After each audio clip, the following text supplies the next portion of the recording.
Let's talk about one of the biggest personal growth lessons out there. The moment when you realize you cannot expect you from other people. And when I say this is a game changer, I mean it's like finally understanding why you can't microwave aluminum foil. Oh sure, you can do it, but the results, explosive. You see, a lot of us walk around thinking, well, I'd never do that, so obviously no one else will either. And then, bam! You hold the door open for someone and they just strut on through like they're royalty and you are just the unpaid doorman. Or you send a thoughtful, well-crafted text and they hit you back with K what? Wait, you might as well have sent me a middle finger emoji. But here's the thing, your beliefs are not the beliefs. Your way is not the way. We each have our own little user manual for life, and unfortunately, nobody else has read yours. So you might be out here expecting thoughtfulness, reciprocity, and maybe a little basic human decency, while some folks are just out here vibing with chaotic neutral energy and zero self-awareness. Zero. Now, let me be clear.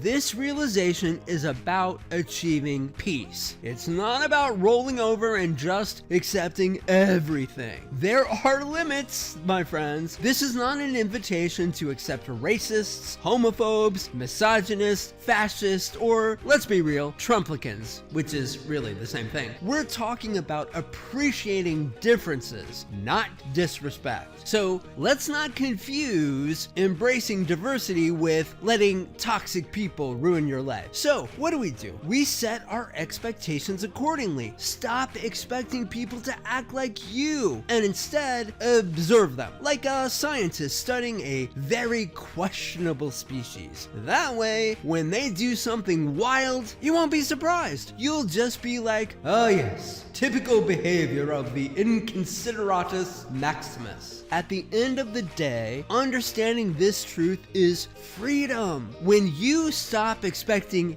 you from other people, you stop being disappointed. You get to spend less time being personally offended and more time living your best life. And that, my friends, that's called growth. Now, go forth, be unbothered, and let the inconsiderate, self-absorbed, and energy-draining people of the world just fade into the background where they belong.